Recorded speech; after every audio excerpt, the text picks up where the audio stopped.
Mexican Empire started in the year 1821. Remember that was the year when the Mexican independence happened? Well, it actually happened because of that event.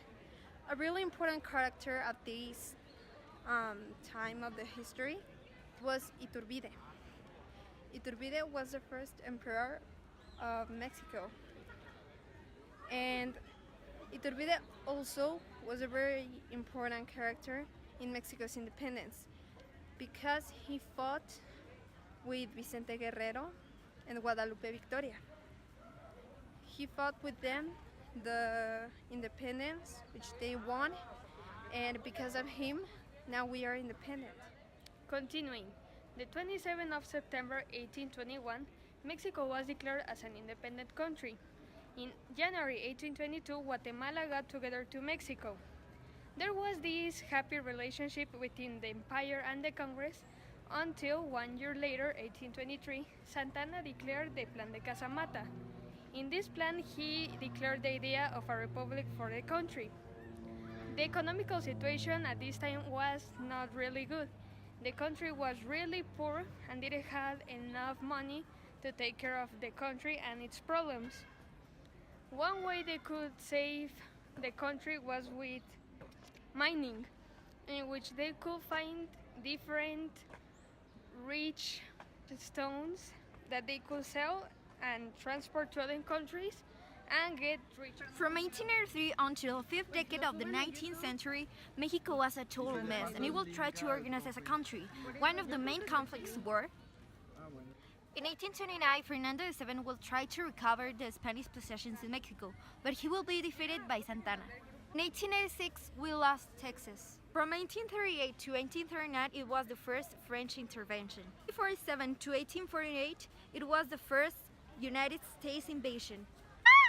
By those years, Mexico had a really big external debt with France, Spain, and England. Benito Juárez, who was the president at the time, explained to France that they didn't have enough money to pay all of the debts. But France decided to invade Mexico in order to pay all of their debts. Now I'm going to explain about the Texas independence. It first began in 1829, but not until 1836 was when it finished. I'm going to explain it. In 1829, the president Vicente Guerrero abolished slavery in Mexico, but not in Texas. They didn't accept it.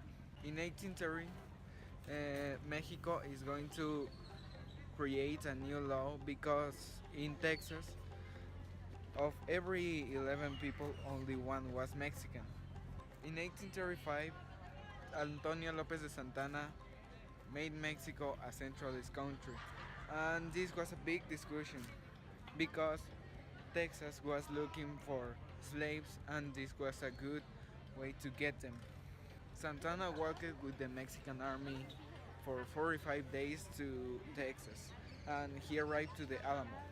By the time Santana walked to Texas, they have already declared its independence. But that's not all. They used a president called David G. Burnett and they used him to create a constitution that allowed slavery. But what happened next is that Santana arrived to Alamo and he killed all the defenders. Another important battle of the Texas independence was the San Jacinto battle in 1836, and this happened obviously because Texas wanted slavery but Mexico not.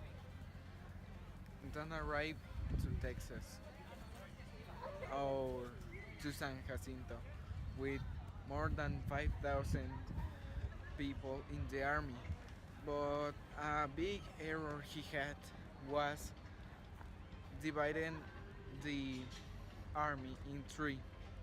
He was in the center and he was defeated, but he was imprisoned, and Samuel Houston didn't see that he was there, so a person of his army deleted him, and Texans used him to recognize their independence.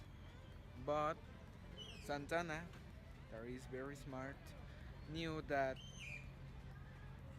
document was illegal, and so he signed it, but he knew it was illegal. Then they sent him 10 months to prison in Veracruz. And that's all what happened in 1836. Oh.